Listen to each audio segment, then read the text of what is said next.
Cette semaine, on se retrouve sur la route, puisque là, je viens juste nourrir Demi ce matin. On va s'occuper un petit peu des écuries. Et puis, avec Mathilde, on va ensuite retourner à l'élevage du papa de Mimi. Mimi qui est au foin, là.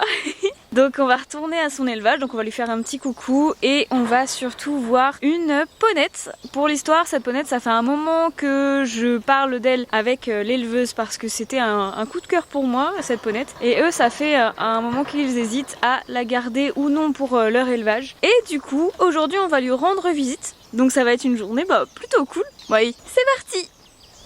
Bon, du coup, là, ça y est, j'ai fini de nourrir tous les petits poneys, donc je vais pouvoir y aller. Bonjour madame. Bonjour. Vous voulez venir avec moi? Oui. Allez, c'est parti. Mathilde! Bravo, applaudissez-la. Bon, elle est partie. À l'aventure. On y va, non? Allez, viens, hop. Moi, j'ai pas envie quand même. Mais pourquoi tu veux pas venir?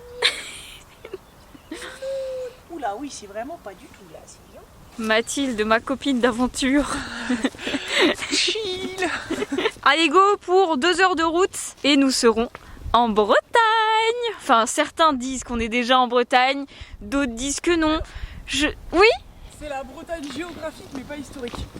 Moi, c'est ce que je dis. Nous sommes en Bretagne historique. Tout à fait, tout à fait. Mais pas géographique. Pas géographique. Tout à fait. Ouais. Mais là, nous allons en Bretagne géographique. Allez, go!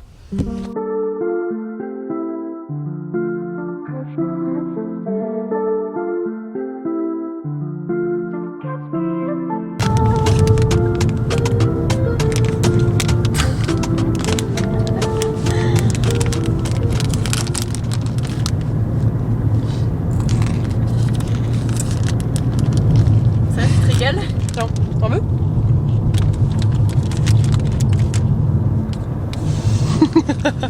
On arrive bientôt là. Et ce n'est même plus de la route maintenant. C'est du chemin. Pour vous dire, la campagne, ça nous gagne. Hein. Ah bah là c'est campagne.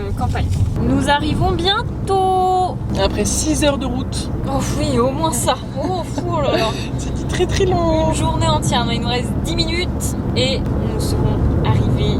Je n'ai rien d'autre à dire à part ça finalement. En tout cas, la campagne est belle. C'est vrai. La Bretagne, ça nous gagne.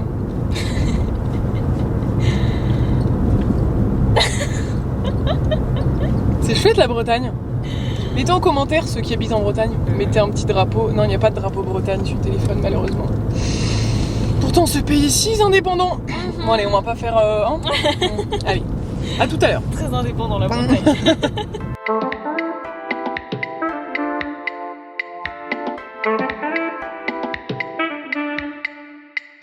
Nous avons donc commencé la visite par un petit coucou au poulain de l'élevage, dont la pouliche de l'année dernière de Falbala, qui est Smoky Black Léopard pour les plus curieux.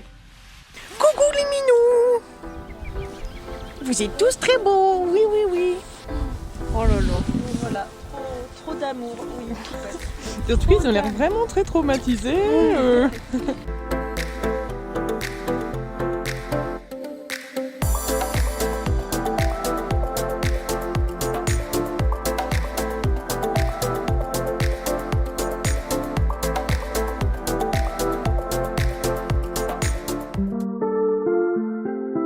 Je suis tombée en amour devant Jack, futur étalon de l'élevage qui revient de loin. Et au fil de la visite, on s'est rendu compte que plusieurs de leurs poneys d'élevage avaient eu un passé compliqué et réapprenaient à avoir une vraie vie de cheval sur ces terres bretonnes.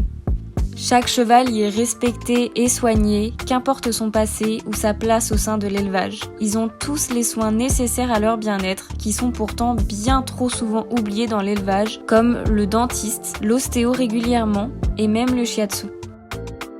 Ça se dit incané? Oui, ok. Je pensais que c'était un canne. Un canne, ouais, oui. Un canne. Ouais, tout le monde disait ça en concours, un canne. Donc il y a Isabelle Dain aussi, mais hétérozygote sur le gris. Ouais, bah oui. Ah oui, lui il tient à dire bonjour à tout le monde. Hein. Et c'est quoi lui comme Et Welsh comme Parbred aussi. Donc son père c'est un Connemara importé d'Irlande. Ok. où ses poulains sortent tous en CSO et sa mère elle est poney français de sel, mais en fait la mère d'Incarné c'est Queen, ça va être plus simple. Le père de Queen c'est Garnement-Labré. Ouais, ok. Et la mère de Queen c'est un croisement Highland New Forest et c'est de là que vient le daim. Les étalons vivent bien évidemment en troupeau et s'occupent même de leurs poulains comme c'est le cas de Jack avec son fils. Bref, ils ne manquent de rien et ça se ressent. Ils sont pour la plupart très curieux et extravertis et ne cachent pas leur joie de vivre.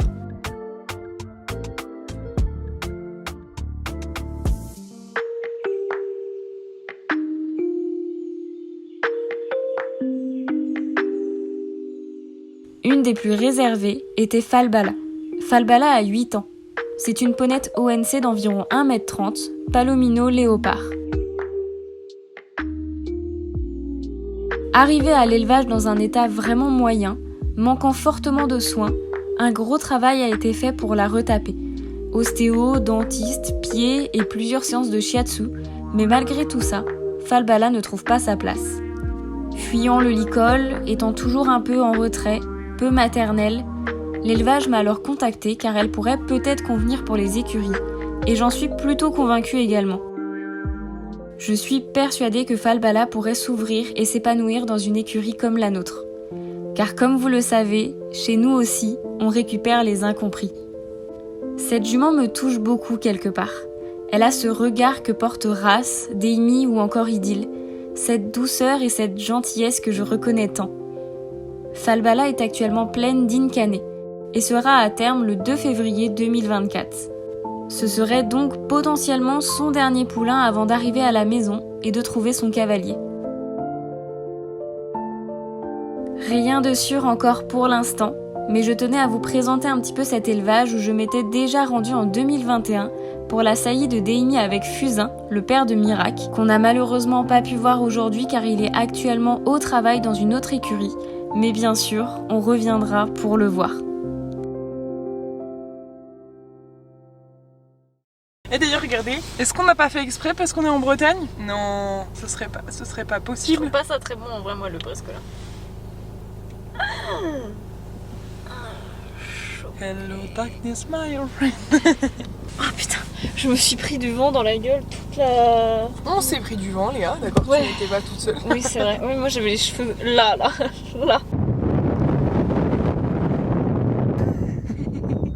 Oh Léa, t'es coiffée comme la ponette. Ah oui. Bon, en tout cas Léa, sache que à chaque fois que tu m'emmènes dans un élevage, je ressors fan et je me dis je vais faire éleveuse. Mais vraiment, mais à chaque fois je trouve que c'est des projets de dingue avec des gens qui portent des ambitions de ouf, tu vois. Ouais. Qui vraiment ont but de faire des chevaux bien dans leur tête, bien dans leurs jambes, dans leurs pieds. Franchement c'est trop bien. Quand tu vois des entiers, des étalons dans le troupeau et qui sont là genre moi je veux des gratouilles, moi je suis là genre waouh. Ouais, ah, c'est vrai. Entre cet élevage et l'élevage des Myris là... Ah ouais, franchement ouais. Oh là là. Avec tous les prés qu'ils ont, tous les chevaux Ouais, dehors en ouais, troupeau et tout, clairement. c'est tellement... c'est vrai que ça fait rêver. Hein, Ah ouais, de franchement. ouf. Non mais ouais, en tout cas c'était très cool. J'avoue Ouais, que moi ouais. ça me donne trop envie de faire de... En fait c'est compliqué parce que l'élevage c'est hyper intense. Genre c'est vraiment tout le temps à 24h sur 24, t'as pas de jour de repos. Ouais. Quand t'es en période de poulinage, bah t'as le stress en plus et tout, si ça se passe mal, si machin. Et puis t'as la gestion de la prairie, la gestion du foin, la Ouais. gestion des entiers, des juments, des trucs, des poulets, mais c'est clair. Les bonnes infrastructures pour accueillir les chevaux comme il faut, c'est vrai que c'est intense. Ouais. Moi l'année dernière d'avoir eu rien que 2 poulinages, franchement ça m'a tué. C'est pour ça que je me suis dit que peut-être je n'étais pas faite pour l'élevage, tu vois. Mais d'un côté quand tu vois la passion que c'est cool. Ça donne tellement envie Clairement. d'en faire. Enfin moi c'est clair que c'est une partie de mon projet l'élevage, mais c'est vrai que là ça donne envie d'en faire Ouais. plein. Et en fait le truc ce que je me dis, là c'est sûr on va dire c'est de l'élevage de grande ampleur dans le sens où il y a plusieurs entiers, plusieurs troupeaux et en plus ça fait de la pension, donc c'est quand même quelque chose de très intense. Mais en fait moi je me dis même faire un élevage juste avec un entier, une jument et puis de temps en temps je dis bonjour aux gens. et puis de temps en temps avoir son poulain ou un truc comme ça, puis vendre le poulain, tu sais, qu'il soit limite vendu avant même la naissance ou des choses comme ça. Enfin c'est rare mais ça peut arriver. Qui est-ce qu'elle fait Comme ça. Oh là là. Non ça tient pas du tout.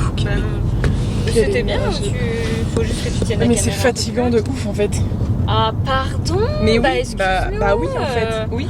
Oh là là. Bon bah on va bientôt couper la caméra si ça gêne madame. Hein. Si c'est dur. Si c'est dur et que c'est lourd, hein, toujours, j'ai remarqué celle-là de toute façon. De toute façon voilà, moi je voulais aujourd'hui vous montrer un petit peu l'élevage. Du coup on n'a pas vu Fusain. Il n'était pas là. On n'a pas vu Fusain. Mais je voulais vous montrer un petit peu cet élevage parce que c'est un top élevage. Bah ouais, Et pour vous dépeindre globalement, moi c'est la première fois que je voyais cette personne, cet élevage. C'est une personne qui fait voir l'ostéo à ses chevaux, le shiatsu. Elle a des juments qui ont des problématiques. Et ben en fait l'ostéo il vient hyper régulièrement. L'ostéo vient avant saillie, après saillie, avant poulinage, après poulinage. Jument à problème shiatsu. En fait elle est tu te dis mais moi je lui confierais mon cheval les yeux fermés. C'est-à-dire que tu sais qu'il arrive un truc à ton cheval. Et tu sais parfaitement qu'il sera pris en charge et qu'il n'y aura aucun problème. Que demande de plus en fait? Non, c'est clair. Franchement, c'est clair. Ça fait 2 ans qu'on est en contact. Bah, du coup, de base, c'était pour la saillie de Demi. Ouais. Et après, du coup, parce que je cherchais des poneys, donc du coup, on est resté en contact parce que voilà, elle en avait peut-être, on savait pas trop. Donc voilà, bref, on est resté en contact là-dessus. Et c'est vrai que c'est cool de pouvoir être en contact avec ce genre d'élevage où t'es sûr que si t'achètes un poney là-bas, bah t'as tout qui est fait, que le cheval il a été suivi, que on te ment pas sur les origines du poney, sur ci, sur ça. Tu vois, genre là, sur les éventuels traumas qu'il a pu avoir aussi. Là, la ponette, je sais les problèmes qu'elle peut avoir, je sais qu'elle a déjà fait de la fourbure, je sais ci, je sais ça. Enfin, tu vois, genre c'est hyper clair quoi. Le carnet de santé est dépeint tout de suite avant la vente quoi.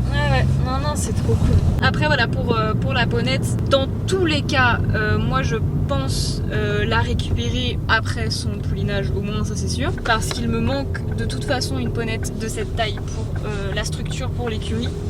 Et comme ça m'intéresse de travailler avec cet élevage là, voilà, là on propose la ponette, clairement j'ai envie de dire oui. Ouais, surtout que tu sais que c'est du top quoi. Ouais. Et puis voilà. Mais après voilà, ce que je ne sais pas c'est quand est-ce qu'elle arrivera. Dans quelle situation, c'est pas encore choisi quoi. Pour l'instant c'est pas du tout pour tout de suite vraiment. On va en reparler encore avec l'éleveuse et tout, on verra ce qu'on fait. Mais voilà, ça devrait être une ponette à prendre en demi-pension d'ici 2025, donc il y a le temps encore. mais non, ça pourrait être cool. Je cherchais une ponette comme elle depuis longtemps, donc c'est le coup de cœur. Et en plus elle a des gènes couleurs mama. Mais bon, on n'y est pas encore. Ça se réfléchit, c'est pas dans la précipitation. C'est l'avantage de venir voir aussi les chevaux avant d'acheter ou avant de se dire non mais en vrai, parce que c'est bien d'acheter les chevaux. Léa en l'occurrence elle le fait dans un contexte professionnel pour sa structure. Mais n'achetez pas un cheval sur un coup de tête. Conseil. C'est vrai, ne faites pas comme j'ai fait à chaque fois.